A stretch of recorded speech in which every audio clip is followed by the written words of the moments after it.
Hi friends, welcome to Shrena's world. ഇന്ന് ഞാൻ വന്നിട്ടുള്ളത് റോസ് സിറപ്പിൻ്റെ വീഡിയോ ആയിട്ടാണ്. റോസ് സിറപ്പ് എങ്ങനെയാണ് വളരെ പെട്ടെന്ന് നല്ല ഹെൽത്തി ആയിട്ട് വീട്ടിൽ തയ്യാറാക്കി എടുക്കുക എന്ന് നമുക്ക് നോക്കാം. അപ്പോൾ ഞാൻ ഇതിലേക്ക് വേണ്ടിയിട്ട് ഫുഡ് കളർ ഒന്നും തന്നെ യൂസ് ചെയ്തിട്ടില്ല. ഈ ചൂട് കാലത്ത് കുറച്ച് റോസ് സിറപ്പ് വീട്ടിൽ തയ്യാറാക്കി വെക്കുകയാണെങ്കിൽ അത് നല്ലൊരു കാര്യമാണ്. വീട്ടിൽ പെട്ടെന്ന് ഗസ്റ്റൊക്കെ വരികയാണെങ്കിൽ നമുക്ക് നല്ലൊരു ഡ്രിങ്ക് ഇത് വെച്ചിട്ട് തയ്യാറാക്കി കൊടുക്കാൻ പറ്റുന്നതാണ്. അപ്പോൾ നമുക്ക് ഒട്ടും സമയം കളയാതെ വീഡിയോയിലേക്ക് കിടക്കാം. അപ്പോൾ ആദ്യം തന്നെ നമുക്ക് അടികട്ടിയുള്ള ഒരു പാത്രം എടുക്കാം. ഇതിലേക്ക് ഞാനിവിടെ 1 കപ്പ് പഞ്ചസാര ചേർത്ത് കൊടുക്കുന്നുണ്ട്. ഇനി നമുക്ക് ഈ പഞ്ചസാര അളന്നിട്ടുള്ള അതേ കപ്പിൽ തന്നെ 1/4 കപ്പ് വെള്ളം കൂടി ഇതിലേക്ക് ചേർത്ത് കൊടുക്കാം. ഞാനിപ്പോൾ ഫ്ലെയിം ഓൺ ചെയ്തിട്ടില്ല.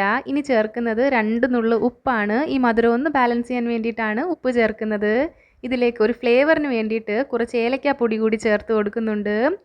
ഇനി ഞാനിതിലേക്ക് ചേർക്കുന്നത് 1/2 ടീസ്പൂൺ നാരങ്ങാനീരാണ്. ഈ ഷുഗർ ക്രിസ്റ്റലൈസ് ചെയ്ത് പോകാതിരിക്കാൻ വേണ്ടിയിട്ടാണ് നാരങ്ങാനീര് ചേർക്കുന്നത്. പിന്നീട് ഞാൻ കളറിന് വേണ്ടിയിട്ട് ഇതിലേക്ക് ചേർക്കുന്നത് ബീട്രൂട്ടാണ്. ഈ ഒരു വലുപ്പത്തിലുള്ള ബീട്രൂട്ടാണ് ഞാനിവിടെ എടുത്തിട്ടുള്ളത്.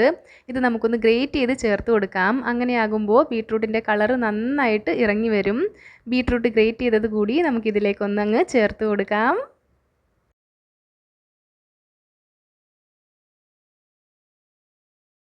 ഇനി നമുക്ക് ഫ്ലെയിം ഓൺ ചെയ്യാവുന്നതാണ്. ഫ്ലെയിം ഹൈയിൽ തന്നെ വെച്ചോളൂ. ഇത് പെട്ടെന്ന് തന്നെ റെഡിയായി കിട്ടും. അപ്പോൾ ഈ പഞ്ചസാര ഒന്നങ്ങ് അലിഞ്ഞ് കിട്ടണം. അതേപോലെ തന്നെ ബീട്രൂട്ടിൻ്റെ കളർ കൂടി നമ്മുടെ വെള്ളത്തിലേക്ക് ഒന്നങ്ങ് ഇറങ്ങി വരണം.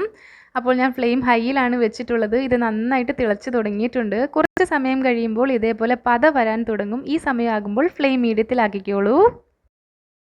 ഇനി 1 മിനിറ്റ് കൂടി ഒന്ന് കുക്ക് ചെയ്തിട്ട് നമുക്ക് ഫ്ലെയിം ഓഫ് ആക്കാവുന്നതാണ്. ഞാനിപ്പോൾ ഫ്ലെയിം ഓഫ് ആക്കിയിട്ടുണ്ട്. കണ്ടില്ലേ, ഇതിൻ്റെ കൺസിസ്റ്റൻസി ഇങ്ങനെയാണ് വേണ്ടിയത്. കുറച്ച് വാട്ടറി ഫോമിലാണ് ഇപ്പോൾ ഇതുള്ളത്. തണുക്കുമ്പോഴേക്കും ഇത് നന്നായിട്ടൊന്നങ്ങ് കുറുകി വരും.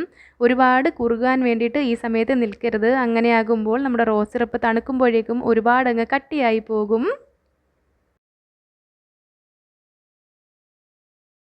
ഇനി നമുക്ക് മറ്റൊരു ബൗളിലേക്ക് നമ്മൾ തയ്യാറാക്കി വെച്ചിട്ടുള്ള ഈ റോസ് സിറപ്പ് ഒന്നങ്ങ് അരിച്ചെടുക്കാം. ബീട്രൂട്ടിൻ്റെ തരികളൊക്കെ ഒന്ന് മാറി കിട്ടാൻ വേണ്ടിയിട്ടാണിത്.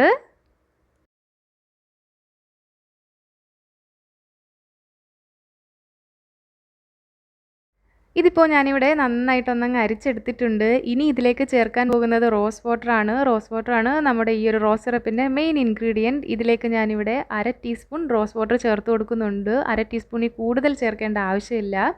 ഇത് നന്നായിട്ടൊന്നങ്ങ് മിക്സ് ചെയ്ത് കൊടുക്കാം. അപ്പോൾ ഈ റോസ് വാട്ടറിന് പകരം നിങ്ങളുടെ കയ്യിൽ ഫ്രഷ് ആയിട്ടുള്ള റോസ് അവൈലബിൾ ആണെങ്കിൽ അതിൻ്റെ ഇതളുകളൊന്ന് കഴുകിയിട്ട് ഇതിൻ്റെ കൂടെ ഒന്ന് തിളപ്പിച്ചെടുത്താൽ മതിയാകും. അപ്പോൾ റോസ് ഇല്ലാത്തത് കൊണ്ടാണ് ഞാനിവിടെ റോസ് വാട്ടർ ചേർത്തിട്ടുള്ളത്. റോസ് ചേർക്കുന്നത് തന്നെയാണ് ഏറ്റവും ബെസ്റ്റ്. അങ്ങനെയാകുമ്പോൾ നമ്മുടെ ഈ റോസ് സിറപ്പിന് നല്ലൊരു മണം കിട്ടും. ഇനി നമുക്കിതൊന്ന് തണുക്കുവാൻ വേണ്ടിയിട്ട് വെക്കാം. ഇപ്പോൾ അരമണിക്കൂർ കഴിഞ്ഞിട്ടുണ്ട്. ഇത് നന്നായിട്ട് തണുത്തിട്ടുണ്ട്. കണ്ടില്ലേ, തണുത്തപ്പോഴേക്കും നമ്മുടെ റോസ് സിറപ്പ് കുറച്ചുകൂടി ഒന്ന് കുറുകി വന്നിട്ടുണ്ട്. നല്ല പെർഫെക്റ്റ് കൺസിസ്റ്റൻസിയിലായി കിട്ടിയിട്ടുണ്ട്. ഇങ്ങനെയാണ് റോസ് സിറപ്പ് വേണ്ടിയത്. നല്ല കളറും വന്നിട്ടുണ്ട്. അപ്പോൾ നിങ്ങൾ തീർച്ചയായിട്ടും ഈ ഒരു റെസിപ്പി ട്രൈ ചെയ്ത് നോക്കണം. അപ്പോൾ ഇത് നന്നായിട്ട് തണുത്തതിന് ശേഷം നമുക്കൊരു എയർ ടൈറ്റ് കണ്ടെയ്നറിലാക്കിയിട്ട് ഫ്രിഡ്ജിൽ സൂക്ഷിക്കാവുന്നതാണ്. ആവശ്യാനുസരണം മാത്രം നമുക്ക് ഉപയോഗിക്കാം. അപ്പോൾ ഈ റോസ് സിറപ്പ് വെച്ചിട്ട് നമുക്ക് ഒരുപാട് വെറൈറ്റി ഡ്രിങ്ക്സ് തയ്യാറാക്കി എടുക്കാൻ പറ്റുന്നതാണ്. അതിലേറ്റവും സിമ്പിളായിട്ടുള്ള ഒന്ന് ഞാനിവിടെ കാണിച്ചു തരാം. അപ്പോൾ ഒരു ഗ്ലാസ്സിലേക്ക് ഞാനിപ്പോൾ 3 ടേബിൾ സ്പൂൺ റോസ് സിറപ്പ് ചേർത്ത് കൊടുക്കുന്നുണ്ട്. ഈ ഒരു വലുപ്പത്തിലുള്ള ഗ്ലാസ്സിന് 3 ടേബിൾ സ്പൂൺ റോസ് സിറപ്പ് തന്നെ മതിയാകും. ഇനി ഇതിലേക്ക് നല്ല തണുത്തിട്ടുള്ള വെള്ളം ചേർത്ത് കൊടുക്കാം. ഈ ഗ്ലാസിൻ്റെ 1/4 ഭാഗത്തിൽ കുറച്ചുകൂടി വെള്ളം ചേർത്ത് കൊടുക്കുന്നുണ്ട്. 1/2 ടീസ്പൂൺ നാരങ്ങ നീര് ഇതിലേക്ക് ചേർക്കുന്നുണ്ട്. കുറച്ച് പഞ്ചസാര കൂടി ചേർത്ത് കൊടുക്കാം. ബേസിൽ സീഡ്സ് ഉണ്ടെങ്കിൽ അതുകൂടി കുറച്ചൊന്ന് വെള്ളത്തിൽ കുതിർത്തിട്ട് ചേർത്ത് കൊടുത്തോളൂ. ഇതിലേക്ക് കുറച്ച് ഐസ് ക്യൂബ്സ് കൂടി ചേർത്തിട്ട് നന്നായിട്ട് മിക്സ് ചെയ്തെടുക്കാം. അപ്പോൾ വീട്ടിൽ ഗസ്റ്റൊക്കെ വരികയാണെങ്കിൽ പെട്ടെന്ന് തയ്യാറാക്കി കൊടുക്കാൻ പറ്റുന്ന നല്ലൊരു ഡ്രിങ്കാണിത്. എല്ലാവരും ട്രൈ ചെയ്ത് നോക്കുക.